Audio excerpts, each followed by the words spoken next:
Hey folks, welcome to Bear Mountain today. We got a little bit of a noise going on here in the neighborhood. Everybody's running their tractors today. Today is Tractor Saturday, where everybody's out mowing stuff. Except me.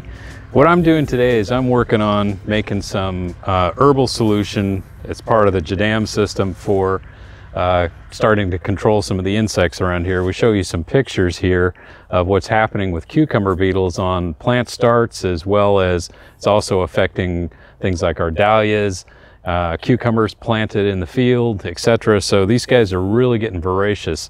And so I kind of fell behind. I should have made a batch of this stuff a while back and started spraying. But today we're going to catch up.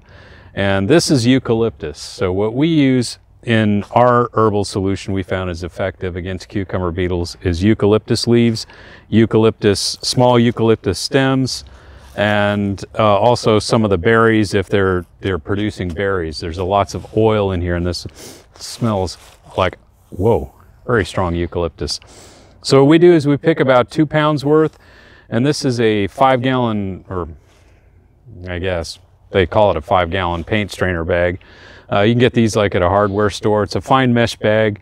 So when you put the stuff in here and we boil this to be extracted, all the big stuff will stay in the bag, and what will be left in the solution will be fine sediments, but nothing super huge that we have to strain out later. This is a really simple process. The first part of it is collect your materials. We do it in the morning when the oils are the best. Now, you don't want to do it in the afternoon when the sun's been beating on the plants and stuff like that. You want to get it in the morning when the moisture from the plant is moving upwards into the leaves.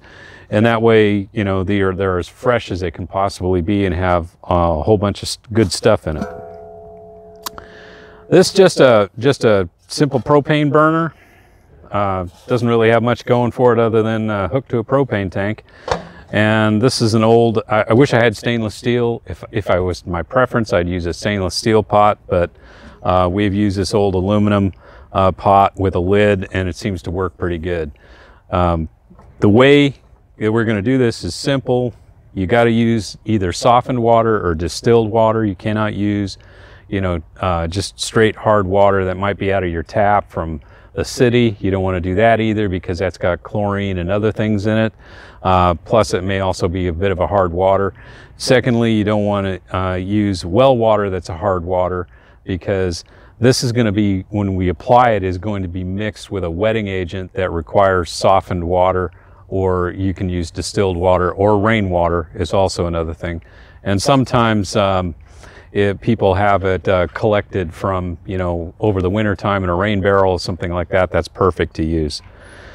So the ratio officially for this is 1 kilogram, which is about 2.2 pounds. This is 2 pounds. And I'm a little on the lower side, I guess, so I missed 0.2 pounds. And we're going to use about 1.33 gallons of water, distilled water. This is just cheap distilled water we got from, I guess it was Walmart. The store? No, it's just the store. This stuff is about $2 a gallon. And we're going to put that water in here. This is 1 gallon, and that's about 1/3 in the other. We're going to put enough in that it covers the material, and then we're going to bring it up to a boil,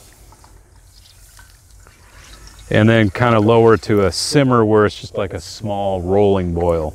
The idea behind it is that by doing that,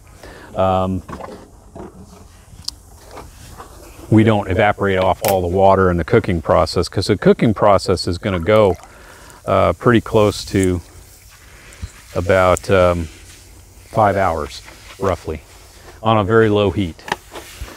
And I might be just a little bit low in water here. I was trying to get, yeah, because I'm pushing it down into the water itself. We can take a picture of that. You can see this is what it's doing is it's going to be in the water itself. We don't want to fill this thing up with water and then boil it, because it's going to be really diluted. And the idea is we're trying to get an extract of all these things out of it that will give you a nice, good, strong solution. So the last thing that I do before I turn things on is I'm going to weight this down with just a simple rock. It doesn't have to be a flat rock. As a matter of fact, I'm not even sure this one's heavy enough, so I'm going to use my standby Big Mama, which is my bigger one. And what I want to do is I want to make sure that these materials stay under the water and they don't float as they boil. So that's kind of the idea behind the rock. So the next step is we just need to light this guy up. Okay, we got the burner lit, it's going. We got the water in here with our hold down rock. We're gonna put this on the top here. And the whole idea is we're gonna bring this up to a boil, and then we're gonna back it down to just like simmering something, like if you're trying to make tomato sauce, kind of that, think about that idea. If you're, you wanna maybe a bubble every once in a while, but it's definitely right at the boiling point, maybe just a slow, very slow rolling boil if it even goes that high. Because the point on this is it's a slow, hot extract when you don't want to evaporate out much more than maybe 30–40% of the water during this process. So we're definitely gonna need a lid once this thing gets going. It's gonna take a little bit to get it boiling, so we'll just show you some snapshots at the high boil and then snapshots at the low. And then we'll come back in 5 hours and show you the finished product. So 5 hours later.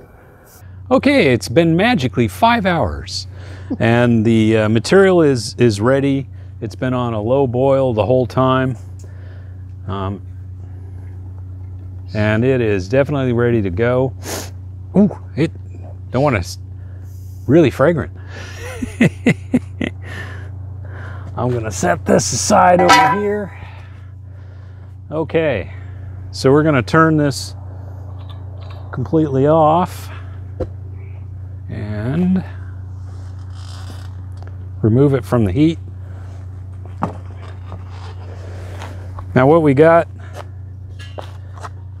is a really dark liquid, and we'll show you some pictures of it, but the basics of what we're doing here is, you may wonder why we're using these canning jars. These are our half-pint canning jars, and the reason why is if you're not gonna, if you want to get your maximum amount of storage life out of this, the best thing to do is to probably put about up to 15% ethanol, which you could use something like is really cheap, like liquor, some kind of like cheap vodka or cheap Everclear or something of that nature.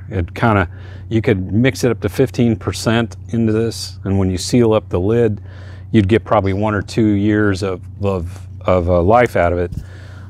We'll get 6 months to a year with these guys, and the reason why we're putting them in small jars instead of larger ones is based on how much we actually use in terms of, I'm going to put the lid back on this because the fumes are kind of drifting over to me. And this is just going to be basically a hot seal. We're just going to take a regular canning lid that came with the box, and when we put the material in, instead of having head space like you do when you're canning vegetables, you're going to fill it all the way to the rim where there's basically no real oxygen room left for air in there. And then we'll put the lid on it, screw our band down to it, and then turn it upside down and let that lid get good and hot and sterilize the lid on the inside. Then after about 5, or maybe not even that long, maybe about 20 minutes or so, we should be able to turn them over, and these lids will probably then begin to seal as soon as it cools down, which means you'll have a vacuum seal on this, and this amount would be 4 ounces. Now this 4 ounces can make quite a bit of spray for us. Most of what we're doing is small garden type stuff, so we're not talking about having to spray, a large amount of plants. Certainly if you're doing something, that's on a large scale, you're going to want to store this in a much larger container, or maybe even make a much larger batch. So this is actually probably going to last us, we'll do probably a dozen of these jars, and it'll last us, through this year and well into next year. Now we found that the eucalyptus is a pretty good overall general insecticide. It tends to, when mixed with the wetting agent, it takes out, we've noticed it take out cucumber beetles, it takes out thrips, it takes out aphids for sure, really wipes them out. And most of our common pests that we have, like small looper caterpillars that you get on cabbages and brassicas, things like that, takes them out, takes flea beetles out. Okay, so enough jabbering, and we're going to take a quick picture here of what it looks like on the inside. I got my big massive rock in there. I'm just going to get my camera out here and we're going to take a picture. So this will be in the video. This is what I'm looking at. Wrong direction. Oh, wrong direction. Okay, fine. We'll have to put it in the right direction. There we go. Perfect. Okay, so the first step is to get the big, huge rock out of there and not do it without burning myself. That is going to be, I've got barbecue tongs. This actually makes sense. See if I can get it out of the material. Nice big old basalt rock.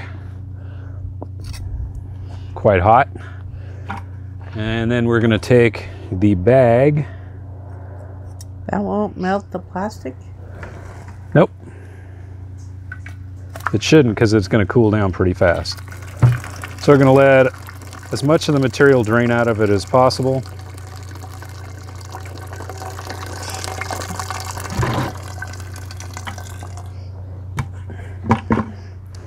And I'm going to just grab it like this.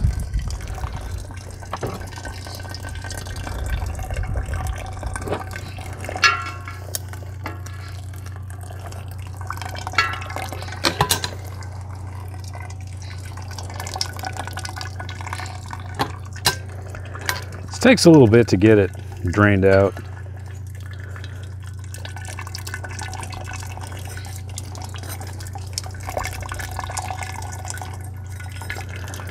What's interesting is all the green that were in the leaves, they're all brown now.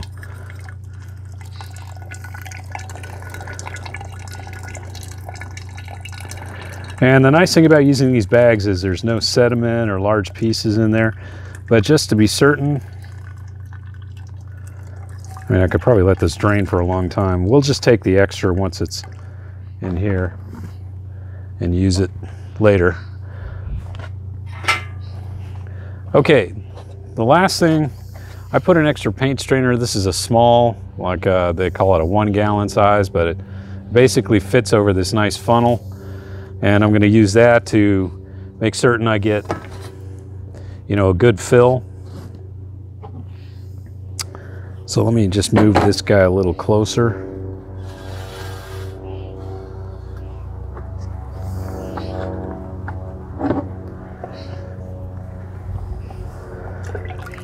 And Denise let me use one of her best ladles.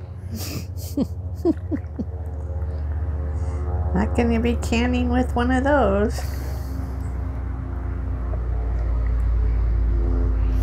I don't see any sediment in this at all. I'm not sure I need to do this.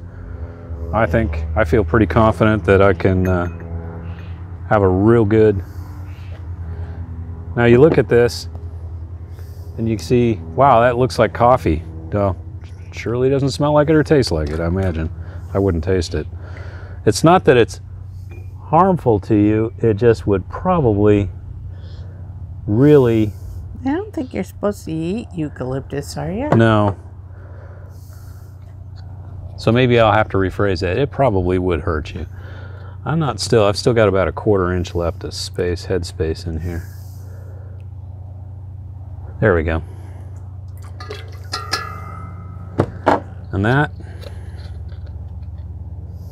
and I'll just put a lid on it with a ring.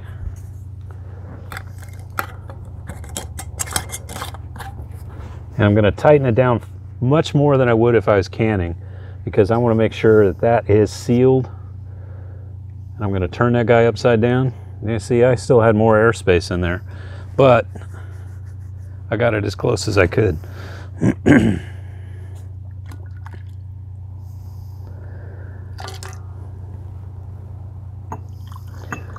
So that's about all there is to it. Just get it all. Does it need to be cool? to spray the plant, right? Right, yeah. We won't use it till tomorrow, so that'll have a chance for these guys to seal up. And we won't... So this will store for a couple of years? If we put this in a cool area, meaning like keeping it like 55 to 60 degrees, like in a root cellar, you could probably get a good year out of it to year and a half. You definitely can get several years out of the one that's done with alcohol. That's a definite for sure. And that one can be stored at room temperature, so it doesn't have to be kept cool.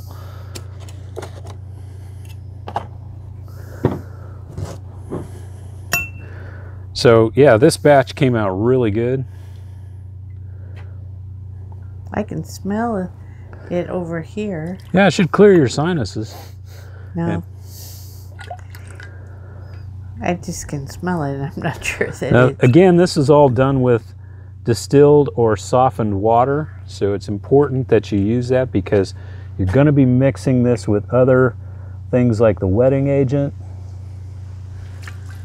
And what we don't want to do is we don't want to put hard water in there because then the wetting agent won't work that well. I mean, it wouldn't look any different, but it wouldn't be as effective and spread on the plant. That's what the wetting agent's all about, spreading evenly on the plant leaves or on the insect. Okay, so I'm going to fill the rest of these guys up, and then we can just kind of, wrap things up on this part of the video. All right, we filled up all these 12, and honestly we could have done almost another half box beyond it. And I had some old bottles that had resealable lids on it, so these were 16-ounce bottles, so we actually filled 4 of those guys. So I got 64 ounces here, and I got 48 ounces in the small guys. And so that's pretty good when you think about it. So we're talking 72, 112 ounces out of probably we had, what did we started with? So it was like a gallon and a third, a little more than that. So we probably started with around, I guess if you're going ounces, maybe somewhere in the neighborhood of 160, 170 ounces of fluid in it. And so that's about how much was lost. It was about it looks like roughly 40%. And the material is really clean. After I haven't washed this out yet, but when you look inside the pot, there is no sediment whatsoever. And so the actual solution itself is going to be perfect to be able to use in a sprayer with really no more filtration. Now these guys, they're really warm to the touch right now, so I'm going to leave these guys for about a half hour. It's been about 15 minutes at this point, but when I get finished, I'll turn them over. And you can see there's a little dimple in here, and what'll happen as they cool further, they'll begin to pull that dent in, and then I know it's vacuum sealed. So I'm going to end up using this stuff first, and this stuff is going to be my longer term storage. Be sure to label everything when you do this, because a lot of this stuff, if you make in different varieties of it, maybe I make eucalyptus or I make something else out of another herb. The joys of cats. On the fun of cats. Anywho, aside from that distraction, they all kind of look dark. So you really got to make sure you label it, put the date on it, and that way you know what you got in your stock. So that's it for the portion of making it. You're not storing them with my food. No. We're storing these down in a root cellar. I mean, there would be other things in there like onions and potatoes, but these guys are sealed up, so they're just going to be down there where it's cool and consistent. Yeah, and consistent temperature. That's the big thing with this kind of storage. It's got to be consistent temperature. If you use the ethanol method, where you fill the jar 15% by volume with ethanol, like I said, some kind of cheap Everclear or vodka or whatever it is, and then put the material in, it would store at room temperature with just a regular lid on it, and you could get 1 to 2 years out of that, no problem at all. And you're diluting this stuff when you're making most of these solutions are using, like, if you think about it, they're putting 500 milliliters per 20 liters of spray solution. So that's a pretty hefty dilution, but it's good enough, you know, with the wetting agent, which is kind of diluted to the same thing, is to get it applied to the plant and to the insect when you're spraying it. And the insect can't get away from it. This type of insecticide, though, is a contact insecticide. Okay, so you gotta hit the bugs, and then they'll get sick and they'll die from that exposure. So once you apply this stuff and it dries, typically, particularly for beetles and things of that nature, they come across it, they're not going to have really much of an effect on them. So you have to spray more consistently. But what'll happen is the first couple of times, you'll knock the population down pretty good, and then maintenance of it will be maybe spraying every 7 days thereafter. So you can spray this stuff in the morning, which would be my recommended time to do it before the sun really gets up, or in the evening when the sun is setting. But in the morning, particularly for cucumber beetles, that's when they're going to start waking up and they're going to start getting active. So you've nailed them before they start flying around, and you can, you know, do a number on them. Does this burn the plant at all? Well, with anything, depending on your plant, you know, you might want to say, okay, I want to do a test. So maybe if you're not really sure, you mix up your batch and you spray a leaf or two, and then just see what happens. You know, give it through the day and see if it, you know, there's any adverse effect on the plant. It didn't. Typically, I've never seen any with this. Okay, and do you spray food? You can spray food, yeah. And as a matter of fact, you just wash it when you're ready to eat. But you're gonna, like say on the cucumbers, you're gonna spray the leaves more than the fruit that's growing. Yeah, but if this got on the fruit, it's not going to hurt the fruit. Okay, and it's got a short life, you know, a couple of days, and it's mostly broken down. So it also, like you said, it's contact. It's not spray and prevents them from coming in. Right. This is not what you call like a chemical pesticide, which some of them are systemics, meaning they get in the plant tissue itself. So when the bug lands on the plant and eats the plant, the bug gets sick and dies. This is not how this works. So it's a more reapply. Right. It would be similar to if you were using other organic pesticides.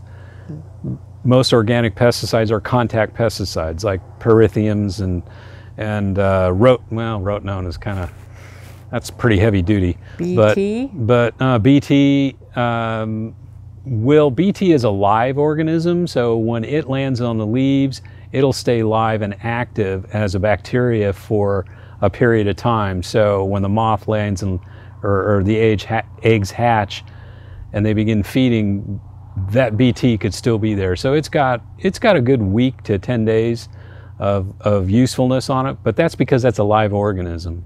This is a sterilized solution of extracts from eucalyptus leaves. So it's going to last as long as the UV and breaks it down. So this works for us because it's the plant we know that's not getting chewed up. That's how we kind of stumbled upon it. You know, we saw nothing bothering eucalyptus. So we figured there must be something in it. Could you use something like scented geranium? You know, you can use many different kinds of things that, particularly things that are more aromatic. Right. You know, mints could be a possibility. You could also have rosemary or, you know, herbs like that are have an oil and have a strong essential, you know, oil to it. It's just that we have lots of eucalyptus. We have lots of eucalyptus that no longer, you know, I mean, it's great for the landscape, but doesn't. We used to sell a lot of it as greens, and we don't do that anymore. So this is a good use of it. So after a half hour, we'll turn these guys over. The lids will pop. About an hour after that, we'll stick them into storage. And then tomorrow, after these guys get totally cooled down, we don't want to use this stuff when it's hot. Gets totally cooled down, it'll be stabilized. We'll go ahead and use it. So that's the basics of it. You got any other more questions? No, I'm good. just waiting for the next part. Okay, so like I said, what we're going to do at this point is just let this stuff cool down and seal up. And it's not going to be used until the next day. So we'll catch you on another video and show you how we spray it. Right? So stay safe, everybody out there, and we'll see you on the next video. Bye-bye. Bye-bye.